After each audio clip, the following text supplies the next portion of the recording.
নবীজি যা বলে গেছেন, 16টা বছর স্বৈরা শাসন, সিরিয়ার ভিতরে 12টা বছর ধরে মুসলমানদেরকে মারল বাশার আল আসাদ। আল্লাহ পাক এই জালেমেরও পতন দিছেন। খুব অল্প সময়ের ভিতরে ভারতের একটা পতন হবে, মিশরে একটা পতন ঘটবে, আবার নতুন করে মুসলমানরা গর্জে উঠবে, ইসরায়েলকে দাবানল দিয়া জ্বালায়া পুরে আল্লাহ সরকার বানায় দিবে। সারা দুনিয়ার ভিতরে নতুন একটা মোড় নিবে। আজকের মাহফিল এটা আপনি কোট করে লিখে রাখেন। 2025-এর যতটুকু আপনি দেখছেন, অবশিষ্ট দিনগুলোতে আপনি বাড়িতে গিয়ে কল্পনা করেন যে আসলে তো সেদিকে পৃথিবী যাচ্ছে। 5 নম্বরে জমিনের ভিতরে শাসন আসবে। ثم تكون خلافة على منهاج نبوة, আল্লাহর নবীর দেখানো পথ পন্থা অনুযায়ী কোরআন সুন্নাহ দিয়ে রাষ্ট্র চলবে। 54 বছরে সব দেখা শেষ, সামনে হবে আল কোরআনের বাংলাদেশ।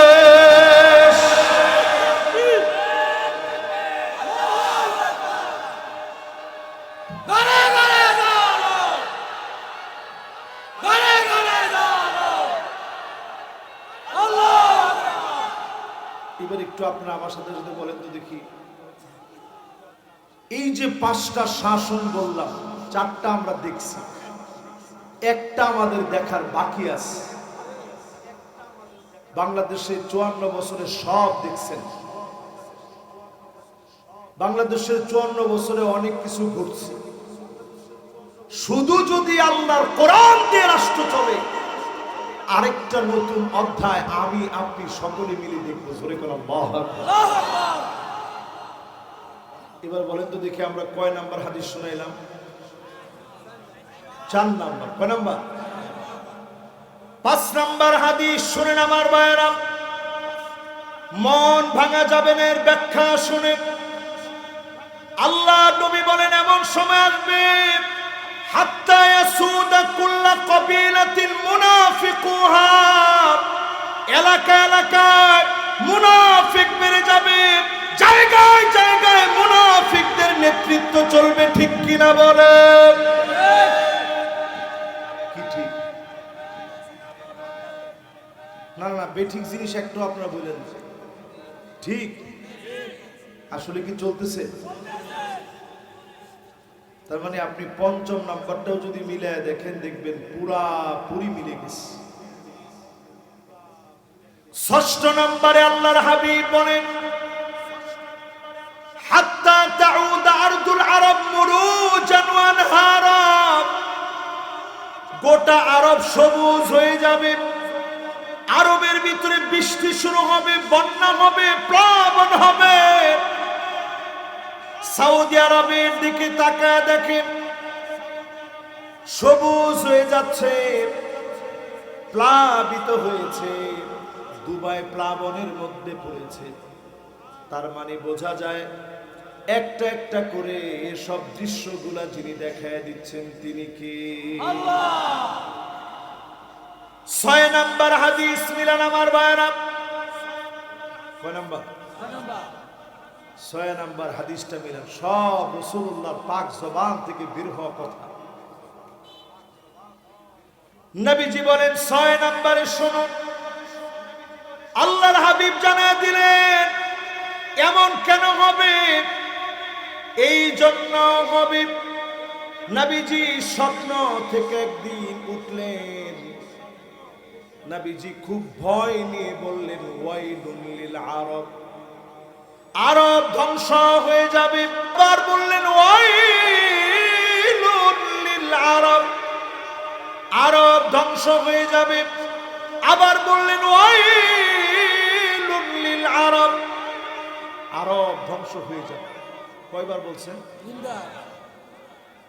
3বার বলার পর উম্মে সালামা বলতেছেন, ওগো নবী, আমরা এত নেককার দিনদার থাকার পরেও আরব ধ্বংস হয়ে যাবে।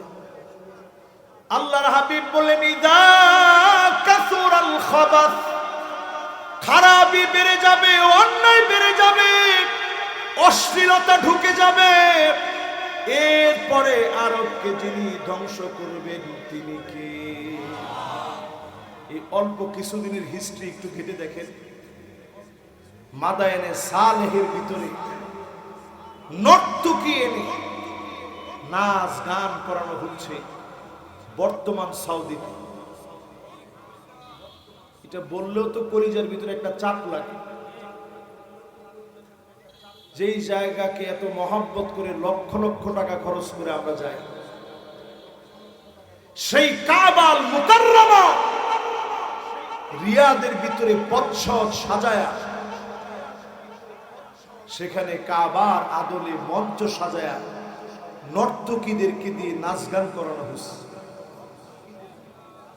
এই সেই আরব, যে আরবের ভিতরে রক্ষণশীল আরবের ভিতরে পর্দার ব্যাপারে খুব কঠিন ছিল, এখন শিথিল হয়ে গেছে। নারীদেরকে ড্রাইভিং লাইসেন্স, নারী অধিকারের নাম করে আরব ধ্বংসের দ্বার প্রান্তে চলে যাচ্ছে। অন্যান্যগুলো তো ধ্বংস হয়ে যাচ্ছে, খোদ আমাদের প্রাণের দেশ সৌদি আরব ধ্বংসের দিকে যাচ্ছে। মদকে পর্যন্ত তারা পারমিট করছে কূটনীতিকদের জন্য। নিয়ম সিটি নামে একটা সিটি বানাচ্ছে, টুরিস্টরা যেন এখানে আকৃষ্ট হয়ে আসে। উলঙ্গ বেহায়াপনা, উড়ন্ত ট্যাক্সি, সব প্রযুক্তি থাকবে। চাঁদের সেখানে মাটিগুলো এনে রাখবে, মানুষ যেন স্পর্শ করে চাঁদের ফিল নিতে পারে।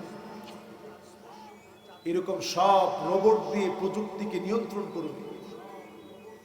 এত কিছুর ভিতরে আল্লাহ তাআলা যখন ধরবেন, পালাবার মতো জায়গা খুঁজে পাওয়া যাবে। প্রিয় ভাইরা আমার, এই মাহফিলে বসে চিন্তা করেন,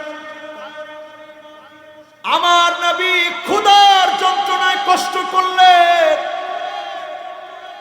মুসালসাল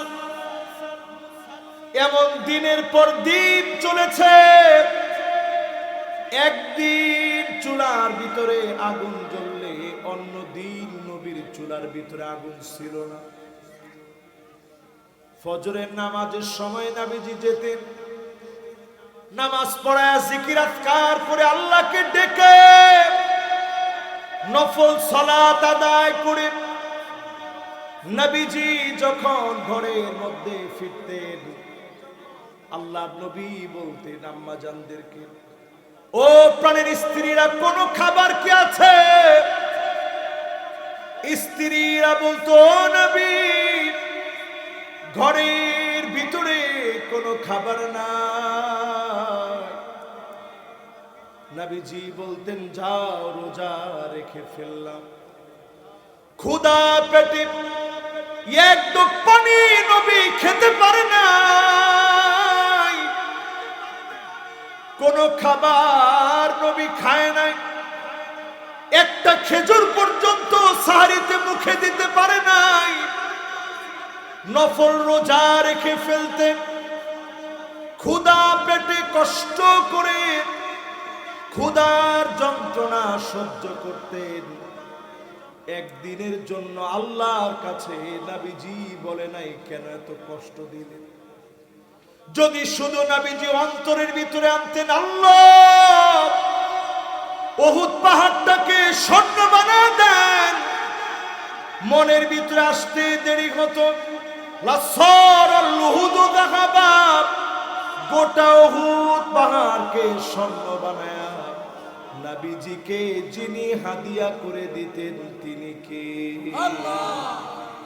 মুখ দিয়ে বলা লাগতো, কষ্ট করছেন, সেই কষ্টের ফসল হিসেবে আরবের ভিতরে যিনি রিজিক আর রিজিক দিচ্ছেন তিনি কে?